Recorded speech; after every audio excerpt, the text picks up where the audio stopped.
Okay, today, I think about a month ago, when I last gave a Sutta class, that I was asked if we could do the Sutta called the Kosambiya Sutta. I think it was from you, I think. So we've got all that ready.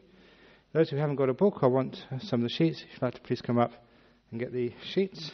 It is Sutta number 48. Isn't it 47? 48. Sutta 48. Has everyone got a copy of the sheets? Okay. Here we go then. Okay. Namo tassa bhagavato arahato samma sambuddhassa. Namo tassa bhagavato arahato samma sambuddhassa. Namo tassa bhagavato arahato samma sambuddhassa. Buddhang dhammang sanghang namasami. So this was a sutta which was requested to be read out. It contains some very interesting points. One is about harmony, because it was a sutta which came up because there was a conflict amongst the Sangha, a very famous conflict around the town of Kosambiya, which is now where present-day Allahabad is. And this particular monastery now is right under the middle of a city, no possibility of excavating it to see where it was, but it was one of the great cities in the time of the Buddha. And it just showed the actual story behind it was a couple of monks. One was the Dhamma master, one was the Vinaya master, and the Dhamma master made a very, very small offence against the Vinaya. It was actually not putting the water back in the water pot after he went to the toilet. And it was very interesting to actually see just how, even with monks, that sometimes that blew up into this huge conflict and actually almost split the community at that time. And even though it was a very, very small thing, which both sides should have said, "Oh, what the heck, if you want me to say sorry, I will do." But because they were both stubborn, there's a big conflict, and how it was actually resolved was very interesting, and I'll bring this to your attention. If ever you see any conflict in my monastery or any other monasteries, this is how you should resolve that conflict. Even the Buddha went to see them, and basically they told the Buddha to go off and meditate. They would sort out the conflict themselves. And so the Buddha just left, and that was the time when he went to what's known as the Parilayaka forest, where he spent the rains retreat just with the elephant and the monkey. And those of you who've ever seen a Buddha statue, he's usually sitting on a chair with a little elephant and a monkey just in front of him. This is where the story comes from. He got so despondent about the monks not being in harmony. They told him to go off and meditate, so he did. He went off to meditate for 3 months by himself, just alone, without having to worry about monks who were arguing. And this elephant, he looked after him every day, getting him even water, actually, to wash, and getting him fruits from the forest. And one day, this little monkey, he saw this elephant giving food to the Buddha, and he got so interested in why he was doing this. He wanted to get, as they say, a piece of the action. So the monkey, he found some honeycomb, and he took the honeycomb and offered it to the Buddha, and the Buddha accepted that. Now, for those of you who've done any act of generosity, if you're doing any act of generosity to a hospital or to the monasteries, you feel so happy. Imagine if you did it to a Buddha. That monkey was so happy. He went swinging from branch to branch, just in euphoria, because he just made some of the great merits. And as he was swinging from branch to branch, because he was so excited, he missed a branch, fell down to the ground and died. But because of his great good karma, he was immediately reborn in one of the great heaven realms because of offering some honeycomb to the Buddha. And as for the elephant, he carried on looking after the Buddha for the whole 3 months. Now, while this was going on, back in Kosambiya, the villagers there, the townspeople had seen, "Oh my goodness, just these monks are just so awful. Even when the Buddha comes, they make the Buddha go away. We have got no chance to listen to any talks of his." And so they decided, they met together, how can we bring these monks to their senses? And what they did was they wouldn't give any alms food at all to the monks. They went on alms round. No one would put even a spoonful of rice in their bowls. no one would take any food to their monasteries. And after one day, the monks were getting quite hungry. After 2 or 3 days, they were very hungry. After about 7 days, they were starving. So they met together and they decided to reconcile. And as soon as they were reconciled, then the townspeople started feeding them again. So, if ever we have an argument in Bodhinyana Monastery or the nuns' monastery, stop feeding and we'll soon come to our senses. But then, once they were reconciled, that they wanted to say sorry, ask forgiveness of the Buddha, but they didn't know where he was. So they went around looking for him. And it was Ananda who found him living in the Parilayaka forest, just with an elephant to look after him. And so he came to see the Buddha with a few monks and said, that we were reconciled now, please come back. We ask your forgiveness, we acted really in a rotten way. Can you please come back and teach us? And the Buddha said yes. But it meant leaving the elephant. So the elephant did one last big dana, got fruits for all the monks. And then the Buddha said goodbye. And the poor elephant, having lived with the Buddha for just over 3 months, was so sad that he died of a broken heart. But when he died of a broken heart, he went to a heaven realm about 1 or 2 up above the monkey. So he did pretty well. And that was the story of the Parilayaka. And if you see I think we have a statue of that in the library, of the Buddha sitting down with an elephant and a monkey in front of him. If you look carefully, the monkey is usually offering a honeycomb, and the elephant usually offering some water. And that's the bigger story about what happened in Kosambiya. But we also have this story here, the Kosambians, which is in that context. But just before I carry on, any questions about that story so far? Yeah.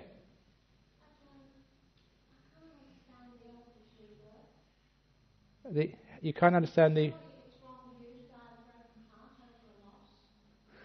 It is the wrong view, but because that's only one ingredient of your rebirth.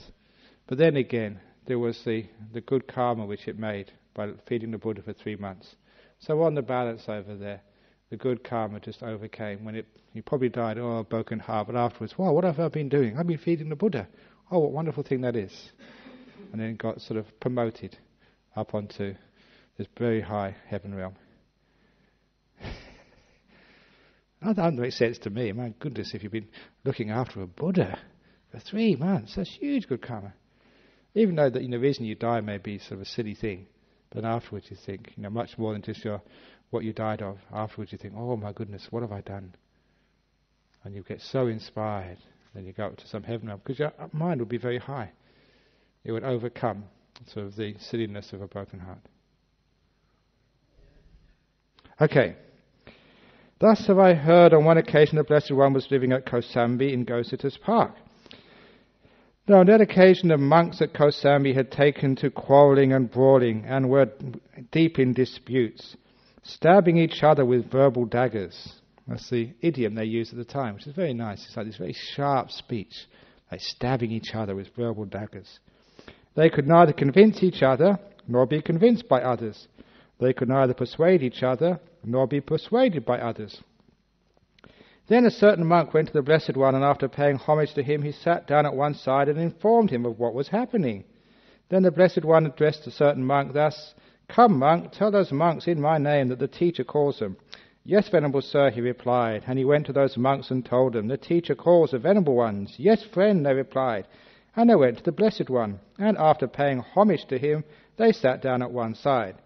The Blessed One then asked them, "Monks, is it true that you have taken to quarrelling and brawling and are deep in disputes, stabbing each other with verbal daggers, that you can neither convince each other nor be convinced by others, that you can neither persuade each other nor be persuaded by others?" "Yes, Venerable Sir." "Monks, what do you think? When you take to quarrelling and brawling and are deep in disputes, stabbing each other with verbal daggers, do you on that occasion maintain acts of loving kindness by body, speech and mind, in public and in private, towards your companions in the holy life?" "No, Venerable Sir." So, monks, when you take to quarrelling and brawling and are deep in disputes, stabbing each other with verbal daggers, on that occasion you do not maintain acts of loving kindness by body, speech and mind in public and in private towards your companions in the holy life. Misguided men! What can you possibly know? What can you possibly see that you take to quarrelling and brawling and are deep in disputes, stabbing each other with verbal daggers? That you can neither convince each other nor be convinced by others, that you can neither persuade each other nor be persuaded by others. Misguided men, that will lead to your harm and suffering for a long time. Now that's about as far as the Buddha can go in criticizing someone. He just said, you misguided man, you misguided woman.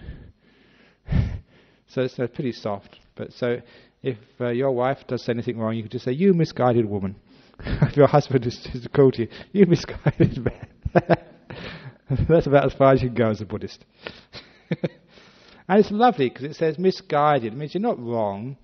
It's that you're not unable to mend your ways. Just be misguided. It's understanding that you've been conditioned in the wrong way. You've been guided in the wrong way. So this is why you're doing those things. There's that wonderful Jataka tale, just to go off on a tangent, of the elephant, who was such a good elephant, would always be very helpful around the palace, doing whatever anybody wanted to. And then one day, he started to get really, really wanton, really, really mischievous, and also very stubborn. And they thought, oh, maybe something wrong with its digestion or something. So they got the elephant doctor, and I think that didn't seem to work. And it got worse and worse and worse. And this elephant, which used to be so useful, became just such a terrible elephant to have around. Really bad-tempered and mean and stubborn and quite dangerous. And so the king asked his ministers, what do you reckon is wrong with this elephant? And one of the wise ministers said, leave it up to me, I'll find out.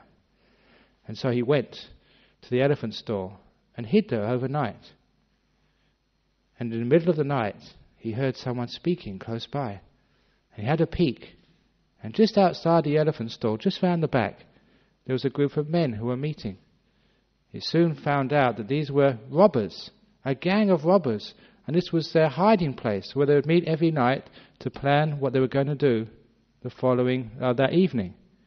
And because they were robbers and they were speaking such terrible, terrible things to each other, he thought, that's why the elephant has got to be just like the robbers. He's being conditioned by the presence and the speech of those terrible men. So immediately got the soldiers together, arrested all those robbers, and then, I'm not sure if it was monks or it was wise men, he invited wise men to go for the next 7 nights in exactly the same place and start talking about Dhamma, talking about kind things, about generosity and compassion and kindness, right behind where the elephant slept at night. And after a very, very short time, the elephant changed and he was back to his ordinary self, a very kind and gentle, obedient elephant. And the Buddha said that even elephants get conditioned by the people around them. How much more so do people?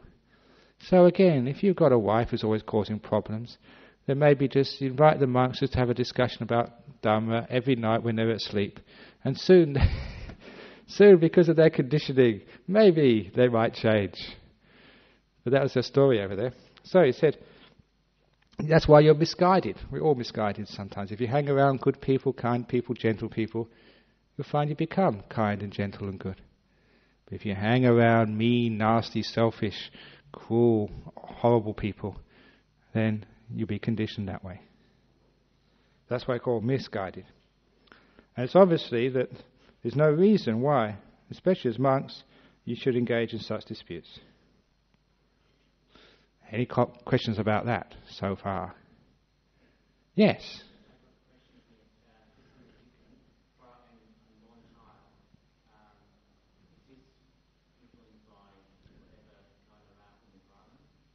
Yeah.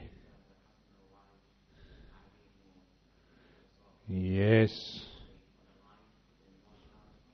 It is, yes. So if you've got an unborn child in your wife's womb, you should be so kind to your wife, so caring, because that's actually it's like an elephant in the stall. And if you're always arguing, when that little elephant, that little baby comes out, Ooh, be such a naughty boy or naughty girl. So that's why many people actually, there's one lady who, she went over to Saudi Arabia. Her husband had a contract over there. And so she took a whole heap of my talks and tapes.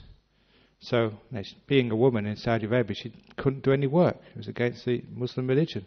So she was at home all day. She spent all the time listening to these talks, day after day after day, while she was pregnant.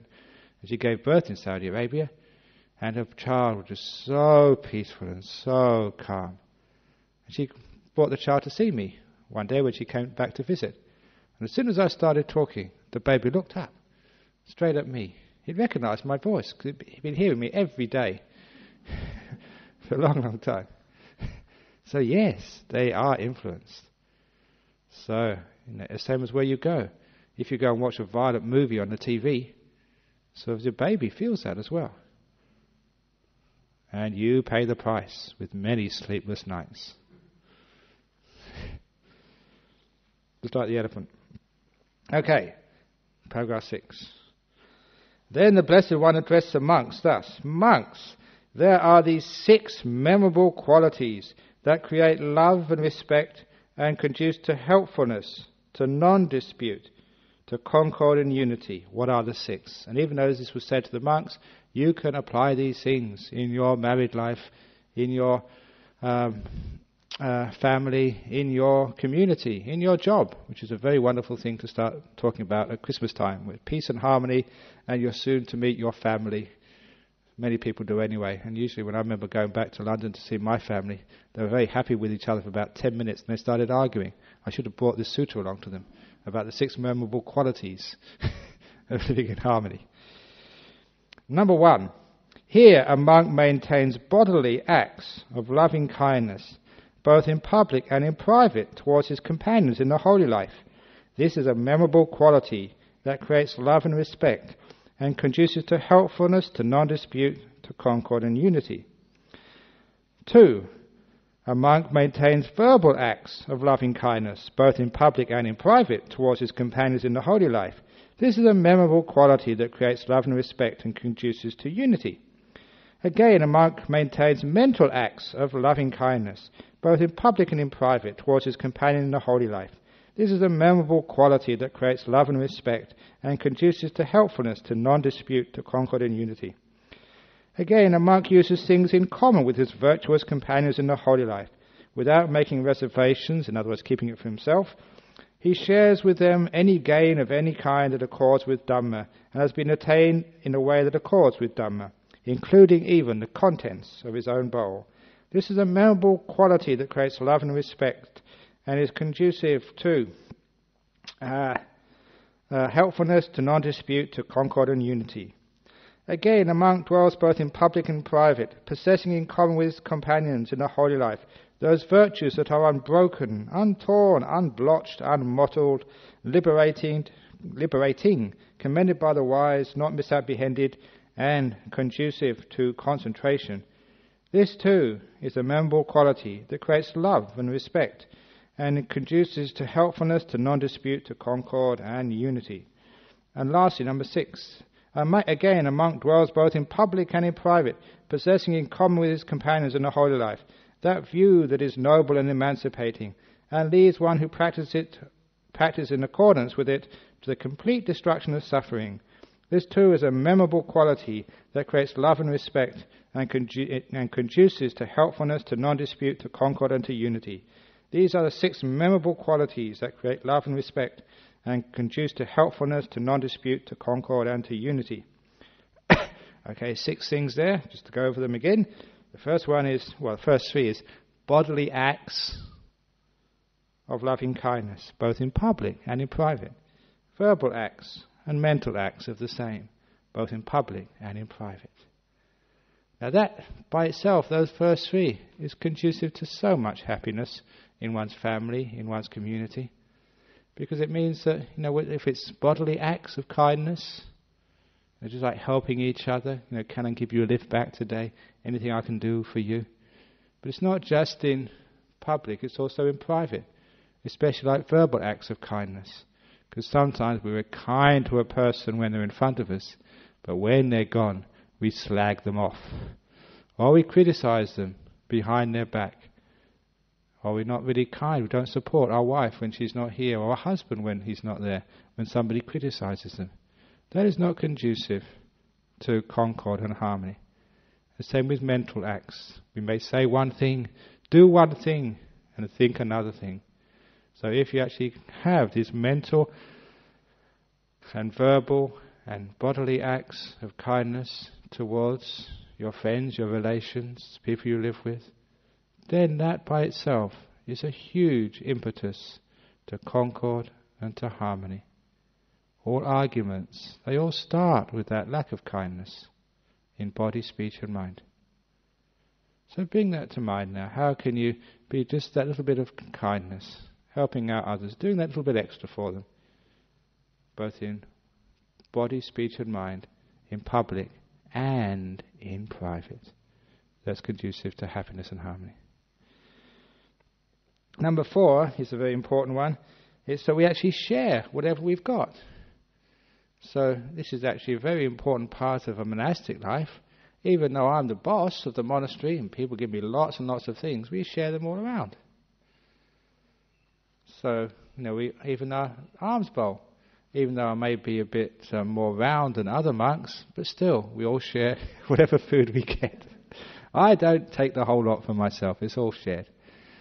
And this is actually part of the conducive to concord and harmony. If one person gets everything and the other person gets nothing, then of course there's always bad feeling there. And that's obviously one of the reasons why, and it's straight from this sutta here, why there's a lack of concord in the world. When we don't share our resources enough. In a family, that's what family's all about, sharing what we have. So what you have in your family is ours, it's not mine.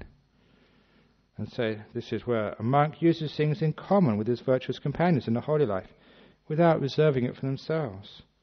Shares with them any gain of any kind that accords with the Dhamma, and has been obtained in a way that accords with Dhamma, including even the contents of your own bowl. In other words, your food for the day. Allow other people to share what you have. And the next 2 are getting a bit more refined. Another thing which is conducive to concord and harmony is when we keep our precepts. Both in public and in private, we possess in common with their companions in the holy life those virtues that are unbroken, untorn, unblotched, unmottled. And the most important thing here is not just in public, you keep your precepts, but also in private as well.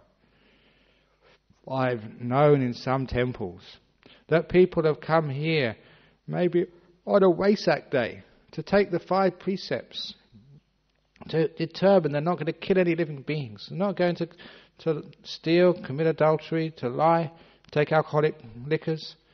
And you see them just after they've taken the precepts, they go to their car, just over there, you can see them, and get out the whiskey bottle. Straight away they do that. My goodness, they keep them in public, but not in private. What use is that? So, I've seen that. So, the point is that that's no way to have harmony here. You cannot be a hypocrite. So, for harmony, you have in common the good precepts. You're a good person, and that way you will have harmony in your community, in your life. And last of all, this is almost the Buddha's adding this on here to actually to introduce another part of the sutta. Again, a monk dwells in public and in private, possessing in common with his companions in the holy life that view that is noble and emancipating, and leads one who practices it in accordance with it, to the complete destruction of suffering. This too is a memorable quality that creates love and respect and conduces to helpfulness, to non-dispute, to concord and unity. What view is that? Of the Eightfold Path. What is view number 1? Say? Right view, not view. That's thing number 1 is right view. That's what he's saying here. That again, a monk dwells both in public and private, possessing in common with his companions the right view, which is conducive to the end of suffering. What is that right view? There are 2 levels of that right view. What's the first level of that right view? That's the higher level. The lower level of right view is... Sorry? Mundane right. They call it mundane right view, yeah, but it's not really mundane, because it's mundane in English is really like ordinary stuff. This is still very, very high, but it's not as high as the Four Noble Truths, but it's still a high. But it's that of this world. Worldly, yeah. Even worldly, even that's not good. I don't like that. It's very difficult because the English language is already very worldly. So it's very hard actually to find anything which is equivalent to this. It means it's of the world, but it's not really worldly. It's like the highest of the world. And what is that view? It is a view of... Begins with a K? Karma, yes. And the second one begins with an R? Rebirth, yes. Karma and rebirth is what's called the worldly right view. And you can see how this makes sense here, because if you, in a community, a family or whatever, you have a very clear understanding of the law of karma and rebirth, why would you want to create trouble for yourself in your next life? It's absolutely crazy. And why would you want to sort of harm and hurt yourself? Because you know that if you're going to have arguments like this, you making that karma, you're going to cop it in the end. And you're going to sort of suffer for that, for what you said. You call your husband a pig. You call your wife, you can talk. You're even uglier than a pig. You start saying things like that, just what's going to happen? You're creating bad karma. There's a great enormous amount of suffering for you. And if you are married, and you go and have a relationship with somebody else outside of your partnership, well, that's so hard to bear afterwards. The karma result of that is awful. If you believed in karma and rebirth, you would never do things like that. That's why if one believes in karma and rebirth, one really has that understanding. That would be so conducive to peace and harmony in any community. It's not worth my while to get angry at somebody else, because they're going to come back to me. It's not worth my while to hurt somebody, because I'm going to hurt back. It just doesn't make sense. It has to be rebirth as well there, because sometimes you can actually put off the result for this life, but eventually you can't avoid this forever. Sooner or later it has to come back if we understand rebirth. All your bad deeds are waiting in line there, waiting to come up and catch you. But if you make lots and lots of good deeds, all those good deeds are also waiting at your door, waiting to come into. So, really understanding karma and rebirth, you don't make bad deeds, you only make good deeds. It's the same with an argument there. Anyone who understands karma and rebirth, if someone has an argument with me, and someone says, Ajahn Brahm, you should have done that, and I think to myself, did I do anything wrong? If I did something wrong, I've done some bad karma, I say sorry, I ask forgiveness. If I haven't done anything wrong, I decide I'm going to make some good karma, so I ask forgiveness anyway. Because that's good karma, being humble and saying sorry. So whatever way, if it's good karma or bad karma, even though I'm the senior monk, I'll be the one who asks forgiveness first of all. Do you understand? Because I understand the law of karma. So it doesn't matter who's right and who's wrong. The smart one, the wise person, is always the one who asks forgiveness first. Understand? So that's literally does actually say worldly right view, but that's so high. It's of the world, yes, but it's really just on the edge of going out of the world. It's pretty top. Any questions about that? Yes.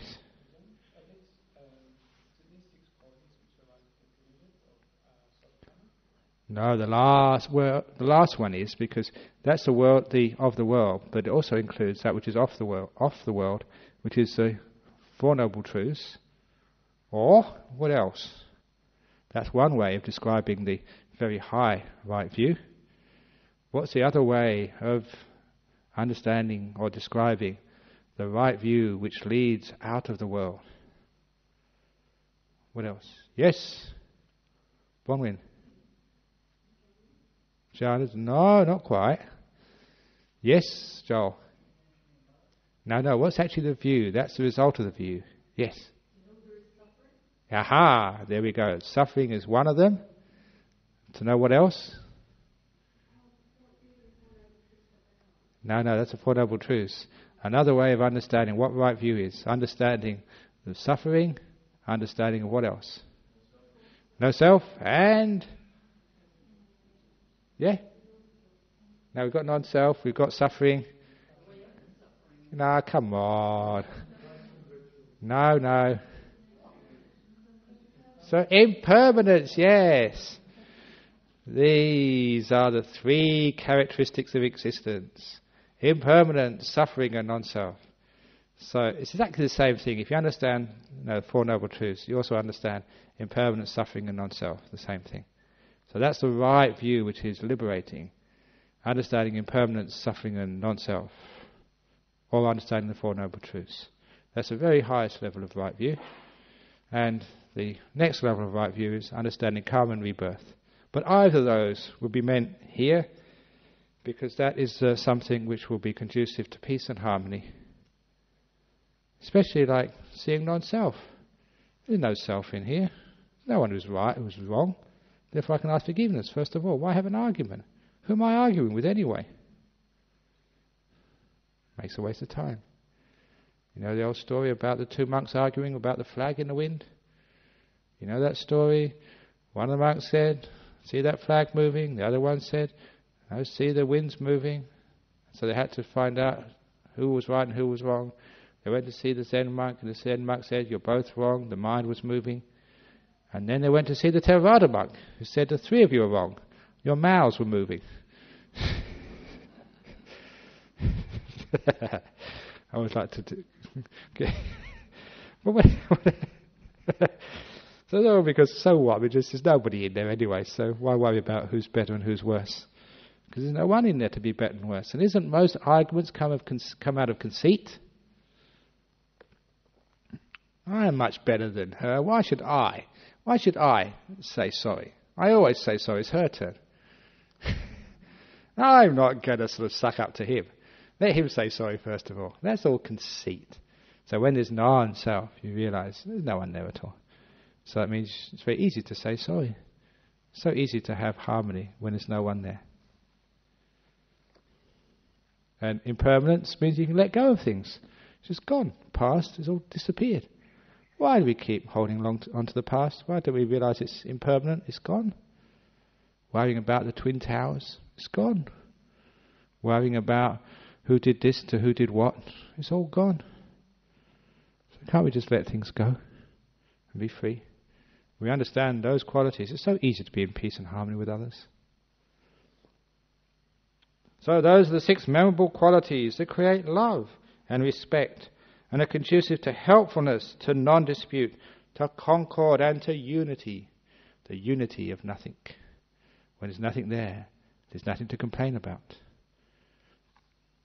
Any questions? Great, you see, you're wanting unity. See, it works. So, number 7. Of these memorable qualities, the highest, the most comprehensive, the most conclusive is the view that is noble and emancipating and leads to the one who practices it, practices in accordance with it, to the complete destruction of suffering. Just as the highest, most comprehensive, the most conclusive part of a pinnacle building is the pinnacle itself, so too of these 6 memorable qualities, the highest, the most comprehensive, the most conclusive is a view that is noble and emancipating. They used to have these buildings in the time of the Buddha. They was like ridges, and they go up to a peak, almost like a steeple. But not, I think you see such buildings in Africa sometimes. I remember seeing those buildings like roundhouses, and all the things would come up to a peak in the centre.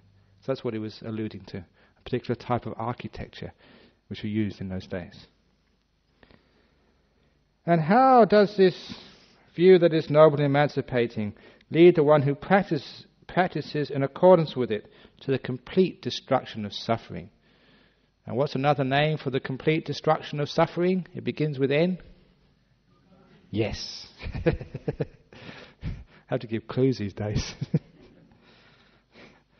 Here, a monk, gone to the forest, or to the root of a tree, or to an empty hut, considers thus, is there any obsession unabandoned in myself that might so obsess my mind that I cannot know or see things as they actually are?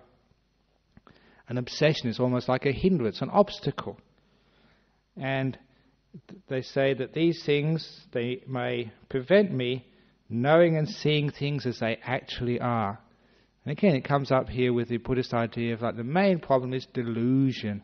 We don't see things as they really are, but we see things as they seem to be. We take appearances to be truth. That's where we get into all our arguments. How many arguments have you had when you sort of say, "Now you did that last week," and he said, "No, I didn't. You did it. No, I didn't. You did it." It's just appearances. We believe our memories. We believe just our perceptions, and very often they're both wrong. So if we didn't believe those things, where would there be any arguments?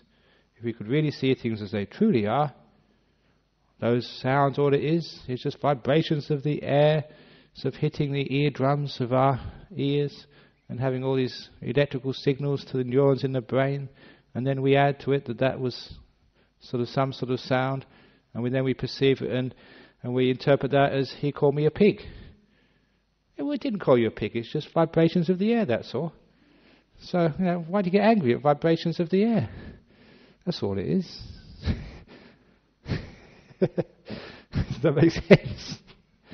Why get angry at vibrations? Anyway,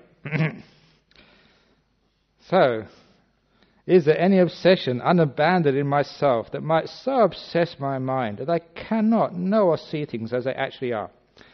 If a monk is obsessed by sensual lust, then his mind is obsessed. If any of you get into lust, you don't see things as they really are.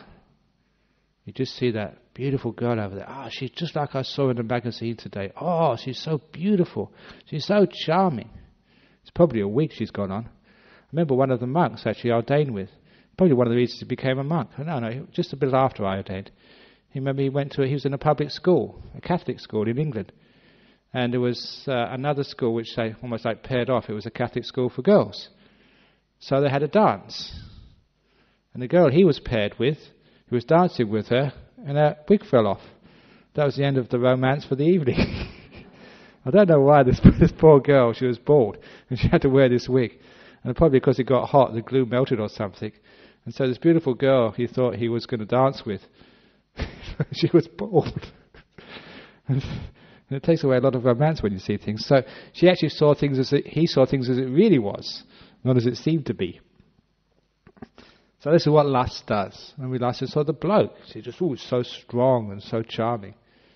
And when sometimes it's just padding in the under the shoulder blades of the jacket. That's all it is. So anyway, that's what lust does. It doesn't see things as they usually are. If he is obsessed by ill will, right, you can never see things as they really are.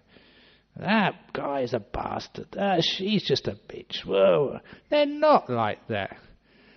Have you ever noticed that people who really get angry with, other people love them and care for them and think they're wonderful people?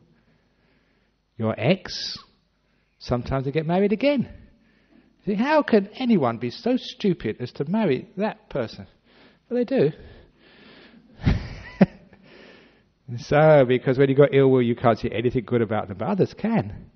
So who's right and who's wrong? You are both wrong. Because ill will obsesses the mind, and it stops you seeing things as they truly are. If you're obsessed with sloth and torpor like it's being in the darkness, it's like going in the mist, and it's like trying to see through this turgid stream. You can't see anything. You're just slothful and torpid. And that's why you can't see things as they truly are. Or, if the mind has got restlessness and remorse, you never stay with one thing long enough to really see what's going on. And you'll know that simile of the road going up to my monastery and walking up, standing still, or going in a car. You've heard that many times before. I won't go into it here, but you see just how you need to be still to see things as they truly are. Restlessness and remorse. The mind is running too fast. Now this thing, now that thing, now that thing. you will never see things as they truly are. And lastly, doubt. If you're obsessed with doubt, you won't see things as they truly are. All you see is the doubt. Is this real? Is this not real? Is that Scott in front of me? Or is it a ghost? Because actually, I was just talking about ghosts today. You can't tell if someone is a ghost or if they're real. Sometimes they look exactly the same until you see the person in front of you completely disappear. It was a ghost. If you go in hospital sometimes all those of you who think you've never seen a ghost, you may have. There's lots of ghosts in hospitals. They look like ordinary people walking the corridors. And you think there's just another patient or another visitor. But a lot of the time it's not. It's a ghost. True.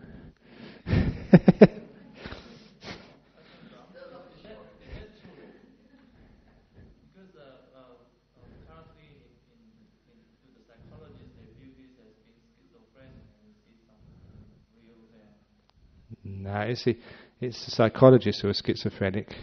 They're the ones who need some treatment. And they are true. My goodness, there's so many stories of ghosts. No, I'm not going to start that now. We'll be here all afternoon. I was tempted. So sometimes the doubt is it real, is it not real? And sometimes we're just looking at the doubt, we're not looking at the thing in itself. Too often it's like, I give the simile of like doing an experiment, because I used to be a scientist before. When you're doing an experiment, to really know the way things are, you've got to wait until you've got all the results in. But if you start doubting in the middle of the experiment, you mess up the experiment. You've got to wait still till everything is finished. Then you can start questioning. But in the middle, if you start doubting, you lose your path. So, there you go. I've got some more here. More than the 5 hindrances. If monk is absorbed in speculation about this world, then his mind is obsessed. You know what speculation about the world? Where did this world come from? Where did this world origin from? Was it from a God? Who created the God? Who created the cause which created the God? Was there anything before? Where will this world end? Where is the end of the universe?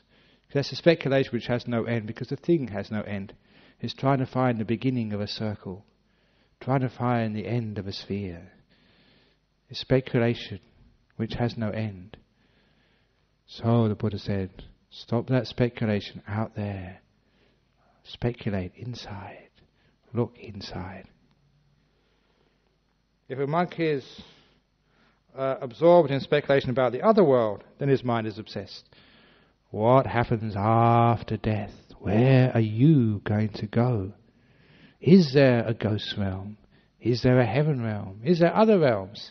Speculation means just thinking about it. And any of you who've ever had a deep meditation experience, you know just how strange it is and how you can't speculate those sorts of things. As the Buddha once said, whatever you think it's going to be, it's always something else. It's great saying that. However you think it's going to be, it will be something different. So in the end, it's a waste of time thinking about it. That's what he's saying here. Don't speculate about it. It's not able to be grasped or understood by thought. Sometimes that's an obsession which we have. Think. That's why we never understand what's going on. If a monk takes to quarrelling and brawling and is deep in disputes, stabbing others with verbal daggers, then your mind is obsessed. And it is obsessed. Have you ever been in an argument with someone and you've had your argument and then you walk away, you're obsessed with it. You can't even drop it for a moment. You're thinking, I shouldn't have said that. I should have said this. Next time I'm going to say that. You rehearse all your arguments for next time. And you're always on the lookout for things to support your side of the story and to actually to fault her side. It's just so obsessive when you're angry at others. So these are obsessions of the mind. Any questions about that? Yes? Then I would imagine that they're not obsessions when you know through experience. Yes. Because these are speculations. And speculation here means like coming from the realm of thought. like philosophizing. I was very interested in philosophy, especially just after I became a monk. Philosophy ground to a halt because some smart aleck proved philosophically, logically, 100% rationally that you can't prove anything. I forget who it was. Does anyone know who it was? They actually proved you can't prove anything. Who was it? Oh, that's right, Godel, that's right, yeah. So he proved you can't prove anything, which put them in a spot. How can you prove that you can't prove anything? And so it's almost like all the fuses burnt, and they couldn't get anywhere else. So because of that sort of speculation, can't.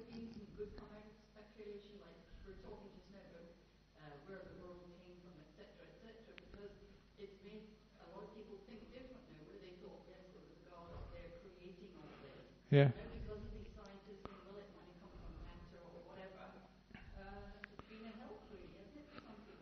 For some people, but maybe it's always like the curate say, good in parts, because sometimes it hasn't been good.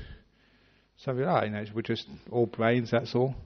There's no soul or there's no morality possible, so who cares? It's like the extreme secularist view. So, you can kill somebody if you can get away with it, good on you.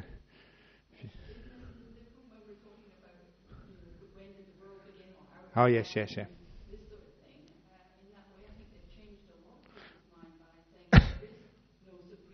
Oh, yeah.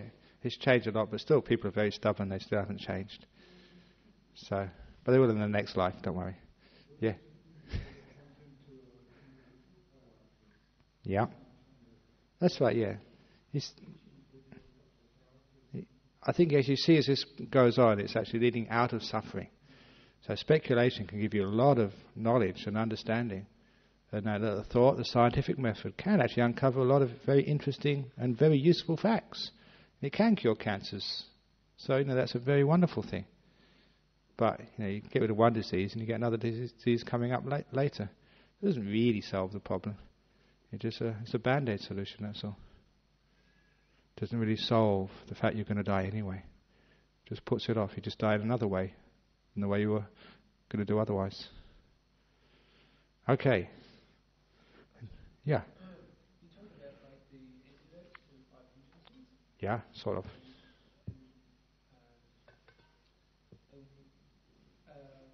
question is, are they most effective when you just practice regularly, as opposed to say when you get into your will? Okay, with the antidotes to the 5 hindrances, should you practice them regularly or just whenever you need them? It's like with medicine. Sometimes if you get a sickness, then you do take the antidote. But sometimes you have is it called prophylactics, which makes sure you don't get the illness to begin with. So something like ill will, if you do lots of loving kindness, when you haven't got ill will, then you're unlikely to even get ill will. So it's like having an injection before you sort of go abroad in life. Abroad means going out of your room, meeting other people. So you have your injection of loving kindness, a quick jab, so you don't get the disease of ill will. But if you do happen to get ill will for some reason, you can give yourself a booster at that time and place. So it can be done beforehand, and it can be done after.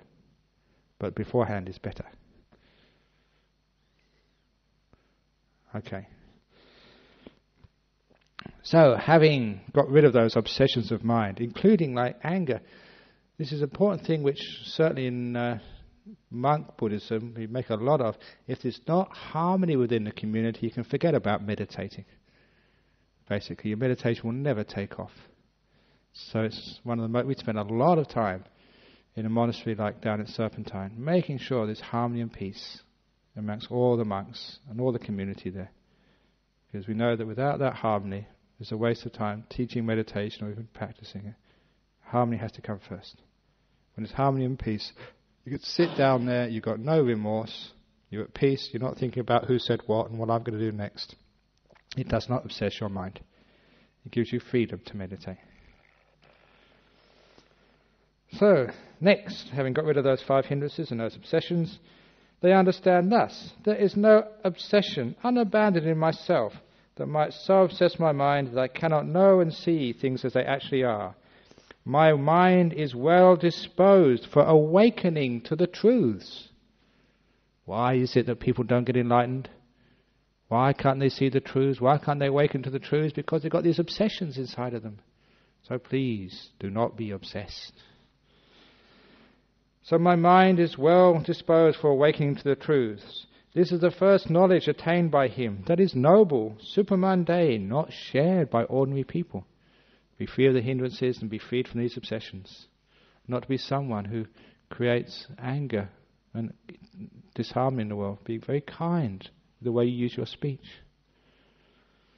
Again, a noble disciple considers thus: when I develop and cultivate this view, do I obtain internal serenity?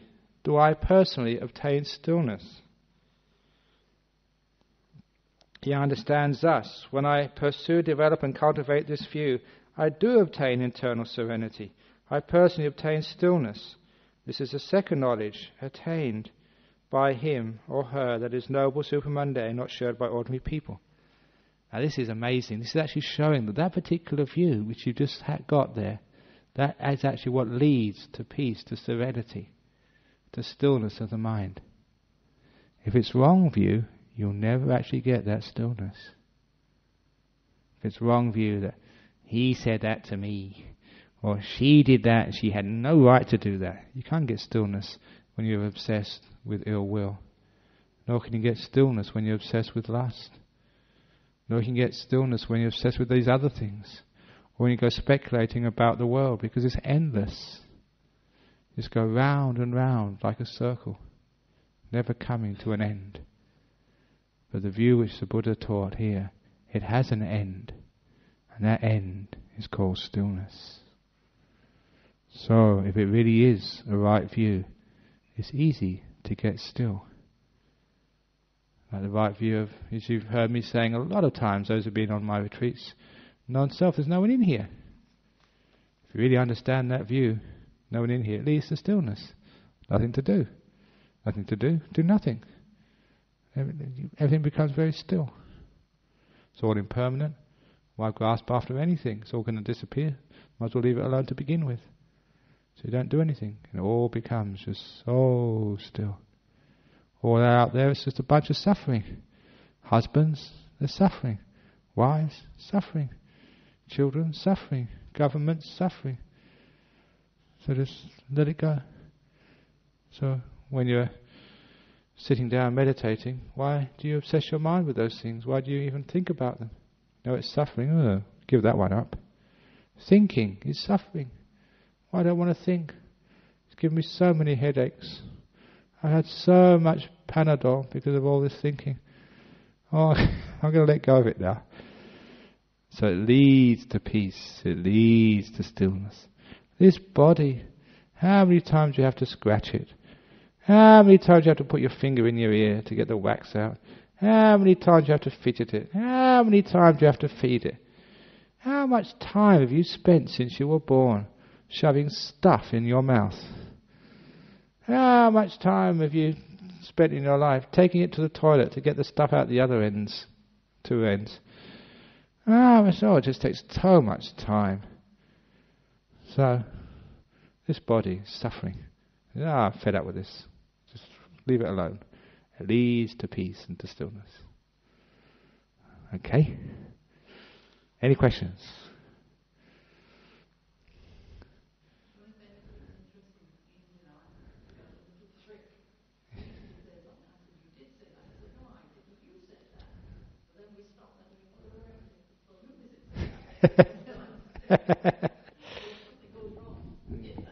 That's right. It wasn't me, not mine, not the self. So you can't blame me, darling. Ajahn Brahm said, there's no one in here.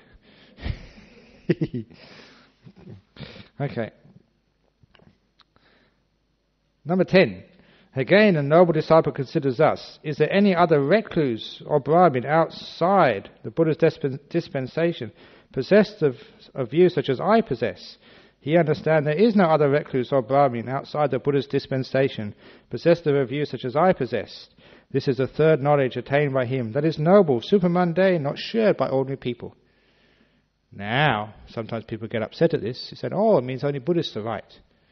It's not that only Buddhists are right. Anybody who's right must be a Buddhist. In In other words, it may be from another religion or another path or another sort of person over there or something. They may not call it Buddhism, but if they have those views, then of course it's Buddhism. So you might as well call it by that. They may call themselves a Christian, they may call themselves a follower of the Great White Ram, whatever they think they're following. If it's the Eightfold Path and it's impermanence, unsatisfactoriness, non-self, it's Four Noble Truths. If it's getting rid of the five hindrances, it's Buddhism. So this is not trying to be exclusive and say only Buddhism is right. So what it's saying is only what is right is included in Buddhism. Make sense? That's actually, it's my own experience and many others' experience. Sometimes you grow up in this world, haven't got a clue what Buddhism is, and no relations or friends who could even spell the word, let alone know what it taught. And so I was just reading books in a bookshop and started reading my first book on Buddhism and think, my goodness, this is what I think, this is my beliefs, this is how I look at the world. So, since I was only a baby, a young child, growing up, a teenager, I never knew I was a Buddhist, but I was a Buddhist. Just the way you look at the world, that's all. So anyone who looks at the world this way is a Buddhist.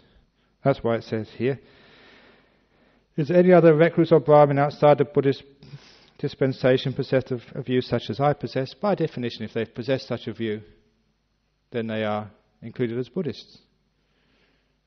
So you're not really a Buddhist, a Catholic or a Muslim or whatever, because that's what you print on your jacket, I am a Jew or whatever. It's like how you look at the world, your views, your philosophy of life, that's what makes you who you are in a religious way. So if you believe these sorts of things, you might as well call yourself a Buddhist. Any questions on that one? Okay, next one. That's actually just to mention that very famous question and answer just before the Buddha passed away. It's in the Mahaparinirvana Sutra. This is the sutta just on the Buddha's passing away. And someone came up to him and they asked him this very wonderful question, and he gave this beautiful answer. Are there any other enlightened beings outside of Buddhism? And he said, listen, in any religion, any philosophy, any practice where you find the Eightfold Path, there you will find enlightened people. And it's a beautiful answer, because it doesn't matter what you call your religion, it's what you do, because it's cause and effect. If you practice that Eightfold Path, you end up being enlightened. It's the path, not the sort of the name or the symbols. So it's the same way that if you have that view and you follow that view into practice, that's called Buddhism. You get enlightened. You may call yourself a Catholic or a Hindu or whatever. It doesn't really matter what you call yourself, it's what you do. And what you do comes from how you view things. So that's what this means here. And okay? Okay, let's get on. 11. Again, a noble disciple considers thus, do I possess the character of a person who possesses right view? What is the character of a person who possesses right view? This is the character of a person who possesses right view. Although he may commit some kind of offence for which a means of rehabilitation has been laid down, so it means you're not going to be killed or something because of your offence, still they at once confess, reveal and discloses it to the teacher or to wise companions in the holy life, and having done that they enter upon restraint for the future. Just as a young tender infant lying prone at once draws back when he puts his hand or his foot on a live coal, so too that is the character of a person who possesses right view. So, in other words, if you break your precept, you're not sort of executed or excommunicated. You're not you break a precept, you say, right, you can never become a Buddhist ever again, get out of here, you wanton, hopeless imbecile. All you do, it says here, that you at once confess and reveal it and disclose it to the teacher, you acknowledge it, and having done that, you end upon restraint for the future. You forgive and you learn. My AFL code. Acknowledge, forgive and learn. If it's not to the teacher, at least to yourself. The reason why people acknowledge to somebody else, to a teacher, is because when you are acknowledging it to somebody else, you're also listening to what you're saying. That's why sometimes people go to therapists or counsellors. All the therapist does is give the person a chance to listen to themselves. That's mostly what they do. So because of that, you understand here, by confessing some offence to a teacher, all that happens here is that you're really confessing it to yourself. You're acknowledging it, bring it to the surface. And you're just trying to be restrained in the future. In other words, forgiving it and trying to learn from it. That's all. And that is a character of someone who's got right view. If you're somebody who wants to punish, an anagara comes up and they've gone to the kitchen and have a biscuit in the afternoon when they're not supposed to. And if I say, "Oh, you evil man, get out of here," because I would not be a monk who has right view. I would not be showing the character of someone who has right view. You can't see that down here. Punishment. Nor as self-punishment, part of someone who's got right view. Self-punishment, I've done something wrong. Flagellate myself. I'm going to give up cups of tea for the next 3 months because I did this terrible thing. That's not part of here. That's not part of a character of one who's got right view. You acknowledge, you confess it, and you enter upon restraint. That is all. That is a character of someone who has right view. Acknowledge, forgive, learn. Forgiving and learning is what means by entering upon restraint. So, have you got right view? Have you got the character of someone who's got right view? Or when someone upsets you, do you want to punish them? Do you seek revenge? Do you try and punish yourself? If you do, you're not showing the character of one who's got right view. And of course, this paragraph in particular, you can see why the Buddha mentioned that, because that was one of the main reasons why they had this big argument at Kosambiya. Always just trying to punish this person because he left some water or didn't put the water back into the toilet or whatever, because the other person criticized him for not doing it. And just punishment, instead of just acknowledging and moving on. Enter upon restraint. Finish. But no punishment. That is a character of someone with right view. Asking a question? Yes.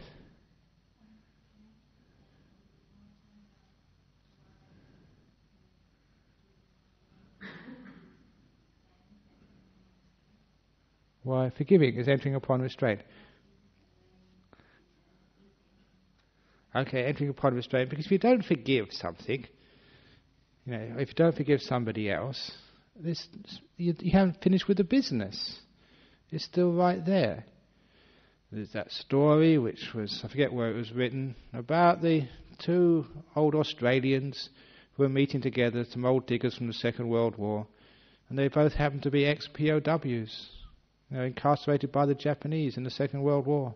And one said to the other, "Have you forgiven those Japanese yet for what they did to you?" And he said, "No, mate, I can never forgive. What I saw in those camps, I can never forgive. What they did to my friends, never. What about you? You were there with me." He said, "I forgive them years ago. I'm free. You're still in the concentration camp." He said, and it's very true. Until you forgive, you're still imprisoned by that event. Until, say, the US forgives 9/11, they are still being blown up and bombed. When they forgive and move on, then the terrorist act has been finished and done with. Otherwise, their mind is being terrorized every day. Do you understand?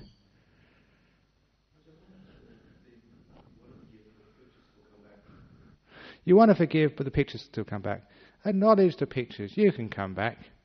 Just listen to them. Forgive the pictures. Just keep on forgiving until everything is gone. Well, the old one has been forgiven. Now you've got a new one to forgive. You've got more opportunities to practice forgiveness. Oh, thank you so much for teaching me patience and forgiveness. Don't connect the two. The past act and this act which is happening now.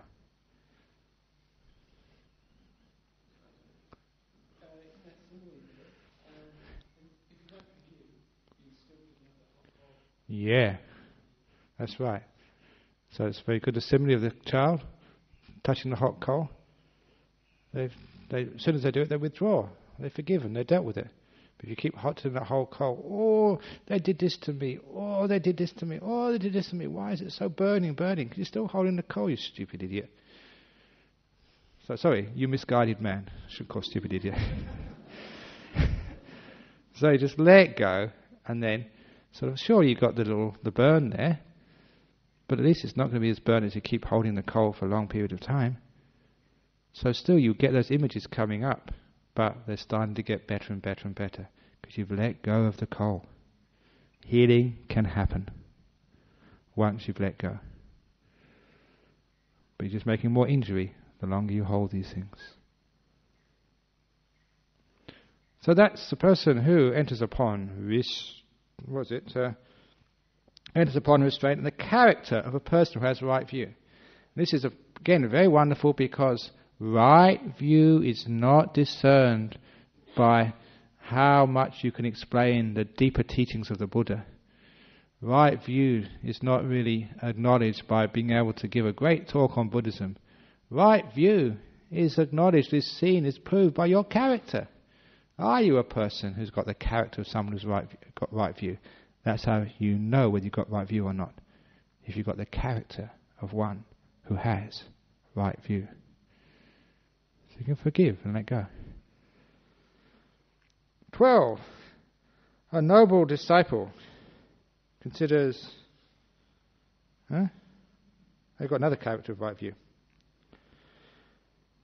12. Again, a noble disciple considers us. Do I possess the character of a person who possesses right view? So there's another aspect of his character. What is the character of a person who possesses right view? This is the character of a person who possesses right view. Although he may be active in various matters for his companions in the holy life, yet he has a keen regard for training in the higher virtue, training in the higher mind, and training in the higher wisdom. Just as a cow with a new calf, while she grazes, watches her calf, so too this is a character of a person who possesses right view. Now, what does that actually mean? It means even though if you're very, very busy in life, it's not really busy for yourself, because you don't need anything, but it's like helping other people. Just like, coming to do the banking for the Buddhist Society, looking after the caretaker's job of the Buddhist Society, looking after the community work or the newsletter or whatever else you do for our Buddhist Society. But it's all for others. At the same time, you've got a keen interest in the training of the higher virtue, which means keeping your precepts very pure, but not just precepts. It's where those precepts coming from. Not doing anything by body, speech or mind which hurts or harms another person. Being harmless. And just putting forth effort to do whatever you can to bring happiness to others and to yourself. That's a higher virtue. And the higher mind. You're diligent in the higher mind. You know what the higher mind is? This is just the idiom in Pali means. And here we get it again. Every talk which Ajahn Brahm gives here on a Sunday, jhanas. That's always the higher mind. So you're keen to get those deep meditations. Even though you help and serve others, still you incline, whenever you've got the opportunity, to sit down and meditate and make your mind peaceful. You've got an inclination for the higher wisdom. And what's the higher wisdom? It's actually getting that deep understanding, such as by coming to the Sunday afternoon Dhamma classes. See, you've all got the inclination for the higher wisdom by coming here today. So even though you're very, very busy, it means you can always find the time for this. That's the character of one who's got right view. If you say, "Oh, it's just so hard to keep these precepts and this, it's a dog-eat-dog world. I'm in business, you've got to do this." That's not someone who's got the character of one with right view. "Oh, I've got too much to do, I haven't got time to meditate. Oh, you don't realize how busy I am, I can't." That's not one with the character. So not one who's got the character of one with right view. "Oh, I don't want to sort of read these sutras. I don't want to come and listen to the Dhamma. I'm just too busy." That's not the character of one with right view. So, you understand, if you really have a right view, this is important. To keep your precepts, develop your meditation, and develop your wisdom. It shows that yes, you have got right view. That's the character of one with right view. Any questions about that? Okay, we'll continue. Again, a noble disciple considers us. Oh, sorry, I didn't get the last paragraph here. He understands or she understands us. I possess the character of a person who possesses right view. This is a fifth knowledge attained by him that is noble, supermundane, not shared by ordinary people. 13. Again, a noble disciple considers us. Do I possess the strength of a person who possesses right view? And what is the strength of a person who possesses right view? This is the strength of a person who possesses right view. When the Dhamma and discipline proclaimed by the Buddha, the Tathagata, is being taught, he heeds it, gives it attention, engages it with all their mind. They hear the Dhamma as with eager ears. They understand thus: I possess the strength of a person who possesses right view. This is a sixth knowledge attained by him that is noble, supermundane, not shared by ordinary people. So if you have right view, you start hearing the teachings of the Buddha, and they're just so interesting. They're so wonderful. Those who are bored with these teachings, those who just would rather watch the cricket on television instead of coming here. I know sometimes when we have Wesak, sometimes there's a cricket match on between Sri Lanka and somebody else, and you can see just how many Sri Lankans just want to rush home to see who won the cricket. That's not the character of someone with right view.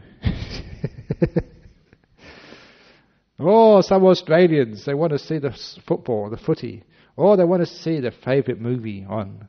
And so, they can't come on a Friday night. My favourite movie's on. That's not someone with a character of right view.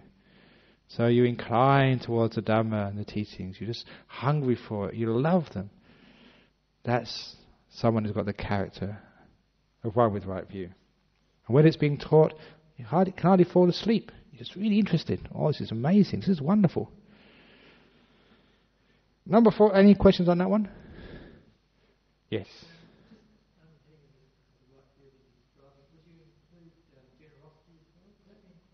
Generosity is part of that. That's because generosity is part of the high virtue. It's like helping, giving happiness to others.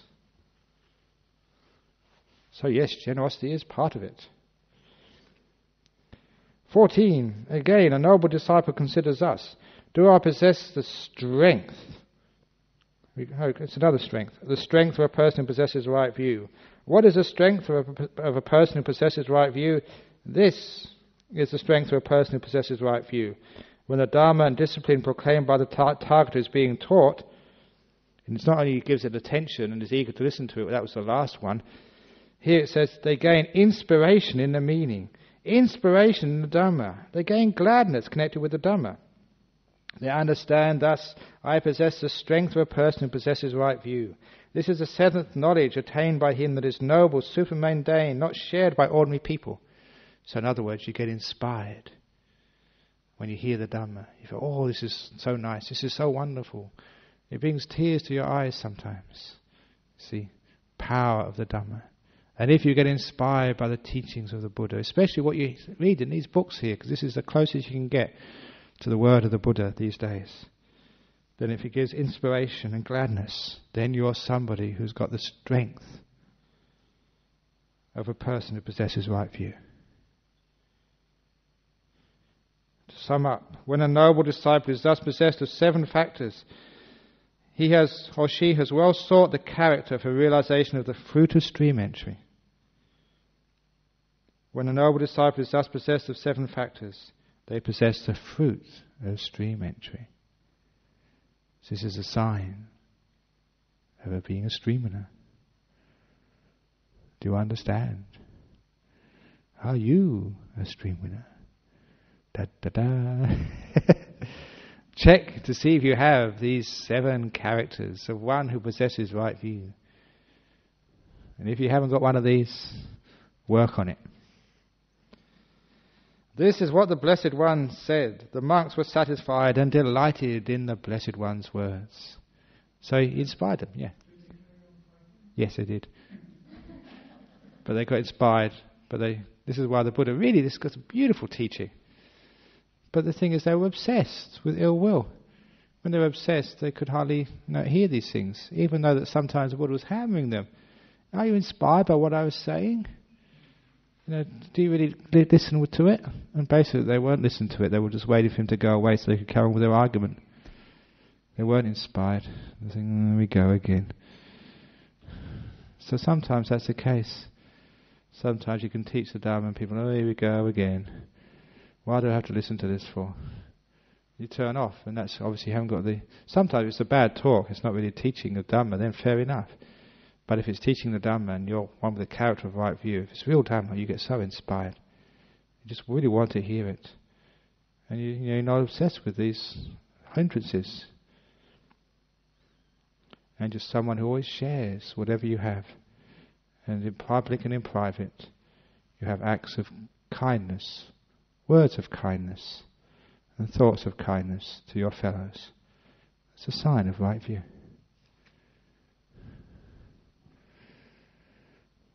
Yes.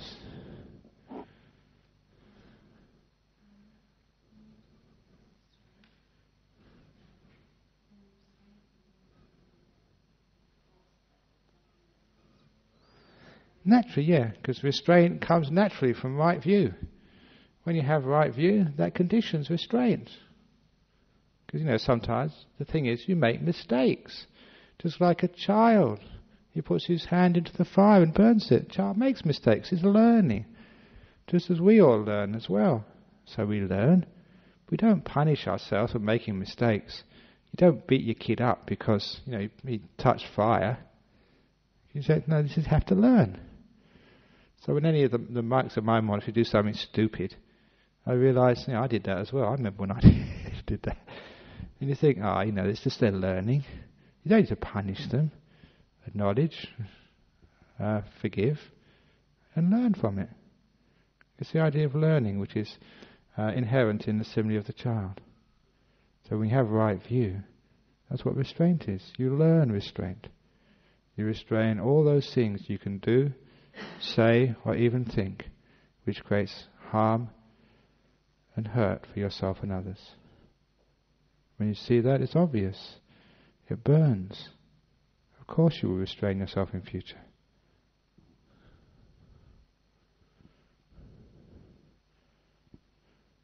Okay, is there any more questions on today's talk, the Kosambiya Sutta?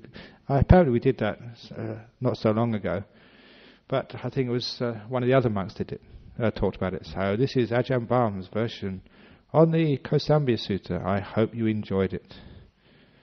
I hope that your mind gained inspiration in the Dhamma.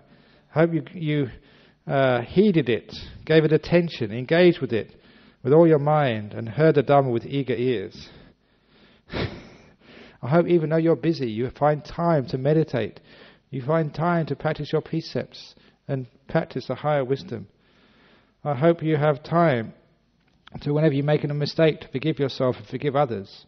I hope that you pursue, when you have this view, it gives you stillness and serenity.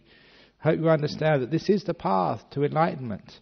And only this path, the path of Sila Samadhi Panya, the path of Eightfold Path, the path of forgiveness, leads to enlightenment. And I hope you understand that this particular view leads one to the destruction of suffering by abandoning all your obsessions, especially the verbal daggers. So please put away all your verbal daggers. Just have verbal feathers. Tickle each other, but don't stab each other. Okay, any questions there? Okay, let's finish off now then.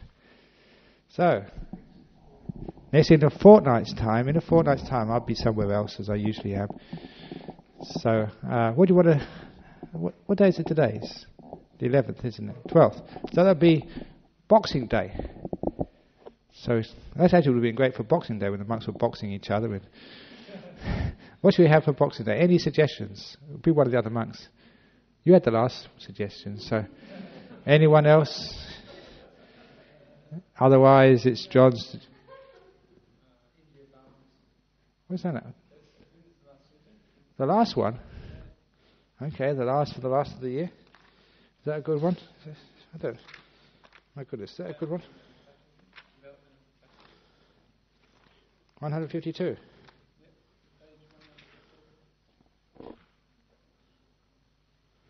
Okay. Are you okay with that, John? 152. The very last sutra in the Majjhima. Anyone's okay. Okay, going. It's gone. 152 for the next Sutta class. So, good. Okay, for those of you who've got the photocopies, you are most welcome to keep those, to take them home as a memento of this occasion, my Christmas gift for you. So you can actually take it back, have a look at it, put it on your shrine and read it whenever you want to find out, am I a stream winner or not? Do I possess the character of these things? When you are a stream winner, you won't need it anymore, and then you can actually throw it away. But until that time, keep it. Okay, let's pay respect to Buddha, Dhamma, Sangha now.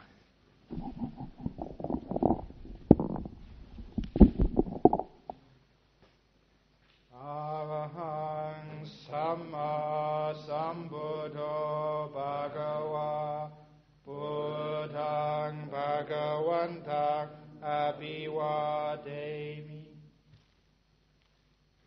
Sawakato Bhagavata Dhammo Dhammang Namasami